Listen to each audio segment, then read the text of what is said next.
আসসালামু আলাইকুম। সাদিয়া কুকিং হাউজে সবাইকে স্বাগতম। আজকে আমি আপনাদের সাথে তেলের পিঠা এই রেসিপিটি শেয়ার করছি। এখন তো শীতের মৌসুম, শীতকালে আমরা অনেক ধরনের পিঠা খেয়ে থাকি।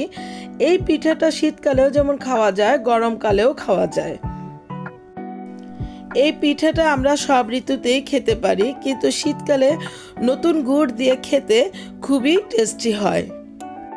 চলুন তাহলে পিঠাটা তৈরি করি।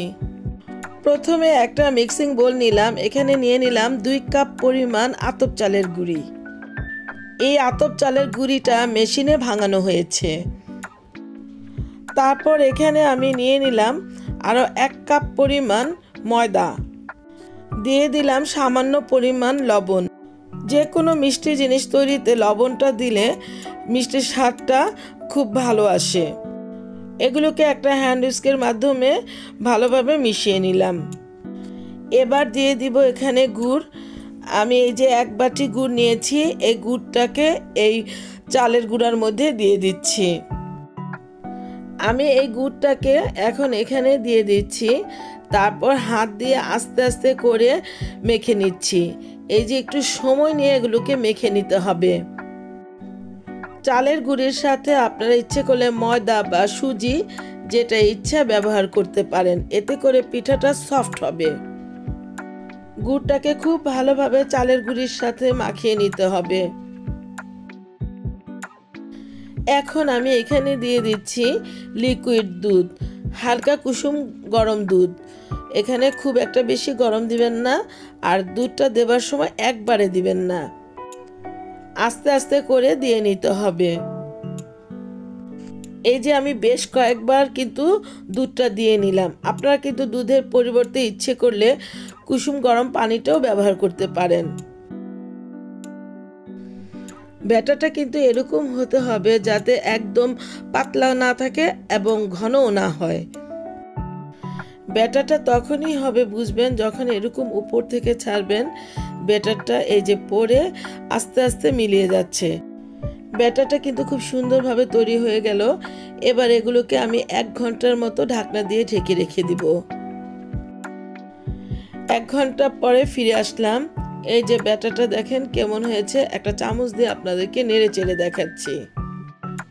যদি কারো ব্যাটারটা বেশি ঘন হয়ে যায় তাহলে এখানে একটুখানি পানি দিয়ে নিতে পারেন। পিঠাটা তৈরি করার আগে ব্যাটারটাকে খুব ভালোভাবে নেড়ে চেড়ে নিতে হবে। এই যে আমি একটু নেড়ে চেড়ে নিচ্ছি। এবার চুলায় একটা ফ্রাই প্যান বসালাম। ফ্রাই প্যানের মধ্যে পরিমাণ মতো তেল দিয়ে দিলাম। পিঠাটা যেহেতু আমি ডুবো তেলে ভাজবো, তাই তেলের পরিমাণটা একটু বেশিই দিলাম। তেলটা গরম হয়ে এসছে। এবার পিঠার ব্যাটারটা একটু দিয়ে দিলাম। এই যে দেখুন, মাশাআল্লাহ খুব সুন্দর হয়েছে। পিঠাটা ফুলে উপরের দিকে উঠে আসতেছে।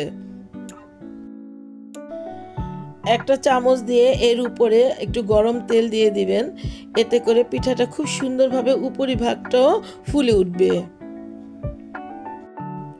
পিঠাটাকে উল্টিয়ে দিলাম। এই যে উল্টে পাল্টে নেড়ে চেড়ে খুব সুন্দরভাবে ভেজে নিতে হবে।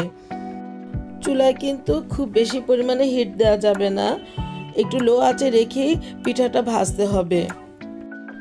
পিঠাটা ভাজতে ভাজতে যখনই এমন গোল্ডেন ব্রাউন কালার চলে আসবে তখনই এটা প্যান থেকে তুলে নিতে হবে। এই যে আমার পিঠাটা কিন্তু তৈরি হয়ে গেল। এবার আমি এটাকে তুলে নিচ্ছি। দ্বিতীয় আরেকটা পিঠা করে দেখাচ্ছি। এই যে আগের মতো করে ব্যাটারটা দিয়ে দিলাম। এই যে এটাও খুব সুন্দরভাবে ফুলে উঠতেছে। এর উপরে একটু তেল ছিটিয়ে দিচ্ছি। এই যে এভাবে করে তেল ছিটিয়ে দিলে পিঠার উপরিভাগটা খুব সুন্দরভাবে ফুলে ওঠে। তারপর এটাকে আবার একটু উল্টিয়ে দিচ্ছি। ওই আগের পিঠার মতো করে উল্টে পাল্টে এগুলোকে নেড়ে চেড়ে ভেজে নিতে হবে। এই পিঠাটা তৈরি করার সময় খুব বেশি আঁচে পিঠাগুলো ভাজবেন না, তাহলে পুড়ে গিয়ে তিতা লাগবে। এই পিঠাটাও কিন্তু গোল্ডেন ব্রাউন কালার হয়ে আসছে। এবার এটাও তুলে নিচ্ছি। বাকি পিঠাগুলো একইভাবে ভেজে নিব। আমার সবগুলো পিঠা ভাজা হয়ে গেল।